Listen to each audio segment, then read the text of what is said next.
This is Tony DeFazio. I want to take you through some of the Kepler Retail Index trends for the first retail quarter of 23. So from Boxing Day 22 right up until the tail end of May, week commencing 20th of March, and all the weeks in between, versus prior year and versus 3 years ago in the bottom table, year on year in the top table. We're going to have a look at a couple of different metrics. So firstly, passes by, outside traffic in shopping precincts. There are three distinct phases here. The first 4 weeks went particularly well, and you can see the first 4 weeks were all quite strong. The next 4 weeks they're bouncing around, not great, definitely in negative territory, but bouncing around. It's the next 5 weeks that create a consistent trend, and you can see that gradual decline over those 5 weeks. In fact, we have posted at minus 8.7. It is our worst week of the quarter year to date. Versus 3 years ago, the new normal, we've spoken about this, the new normal is around that minus 30% versus 3 years ago. So you can see that we've had anything from a minus 27 to a minus 38, but minus 30 seems to be the new normal. And you can see the COVID effects kicking in here. We're going to have some spectacular percentage increases versus 3 years ago, as traffic turned into absolutely zero or minimal numbers in 2020. So any number this year would look tremendous up against that. Let's have a look at inside traffic. So inside traffic is the lifeblood of retail. When they're in store, it makes it a lot easier to purchase. Very few customers purchase from beyond the lease line. So again, the first 4 weeks looked fantastic. Again, we had a bit of inconsistency. Retailers doing their best to get traffic inside their store. Again, the last 5 weeks where we had quite a nice little tail end to February, the last 5 weeks have been trending down. So there's some concern through here. So getting customers into store remains a key feature. Again, versus 3 years ago, a lot less traffic to deal with in store. So we've got to make all of that count. Anyone who's inside the store, we need to make that count, because at the end of the day, that's how we get sales. So sales, again, started the year pretty strongly. They've been pretty inconsistent versus last year for the last sort of 7 or 8 weeks, and a lot of negative territory in there. And we did not end March very, very well. Versus 3 years ago, however, some pretty good territory, plus 10s, plus 18s, plus 20s, even a plus 4. Plus 4 would be absolutely fantastic at this stage. So let's not knock a plus 4, even though it looks pretty bad, versus a plus 24 beside it. Plus 4 certainly beats a minus 11. The trend that is catching our eye at the moment is dwell time. So in Australia, we are expecting our customers to spend 8 or 9% more in stores versus same time last year, and that is 25-30% more than prior year. Now, I'm okay with customers spending time in store. I have no issue with that whatsoever. I just like them to do something with that time. So what are they doing with it? Is that time turning into average transaction value? No, it's not. Average transaction value faces a lot of headwinds, but you can see that there is a direct opposition. As soon as we start asking our customers to spend too much time in store, ATV starts to falter as well. It's not the only reason ATV is faltering, but it's certainly got a role to play.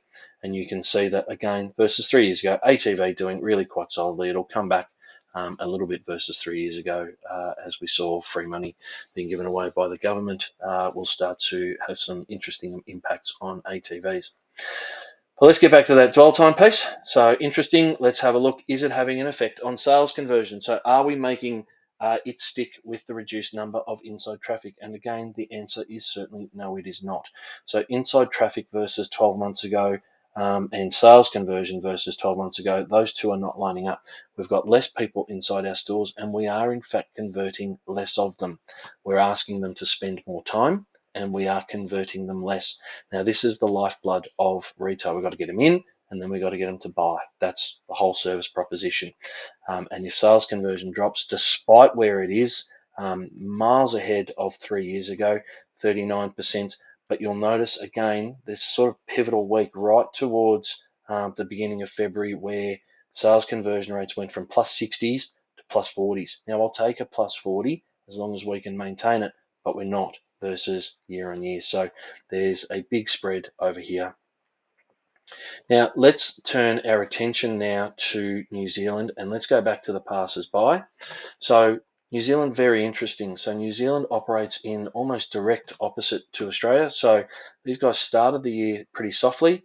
and have subsequently picked up. So there's a lot more traffic outside New Zealand stores in the last 5 weeks than there was prior year, and the declines certainly aren't as deep. So remember, Australia was in the minus mid-30s. These guys are in the high 20s to low 30s. So happy days for the New Zealand crew. They are certainly doing a better performance level. Inside traffic mirrors that. So inside traffic again started softly, direct opposite to Australia, and really picked up. Those last 5 weeks have been really quite solid, and the declines again nowhere near as deep as Australia versus 3 years ago. Again, have a quick look at sales.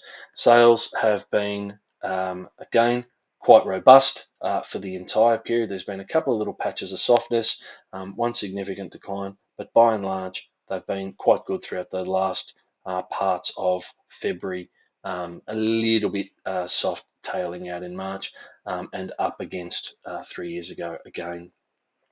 Dwell time. So dwell time is not up anywhere near as much in New Zealand. So customers are not having to spend nearly as much time. Remember, in Australia, this was all up in the plus 30s.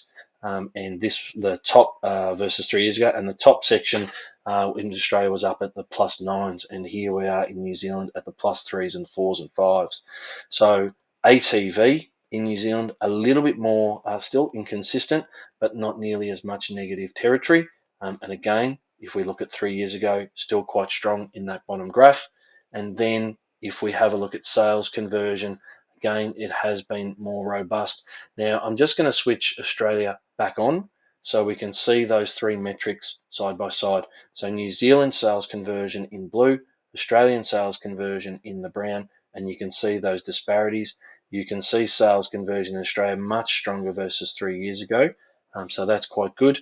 I want to just show you the ATVs as well. So ATV in New Zealand mostly has been far more resilient than the ATV in Australia, and again versus 3 years ago.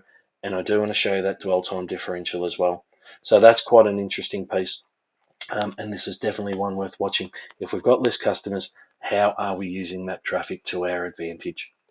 That's it from me. I hope you found this helpful. That's a quick review of Q1. If you need anything, please do reach out. The details are following.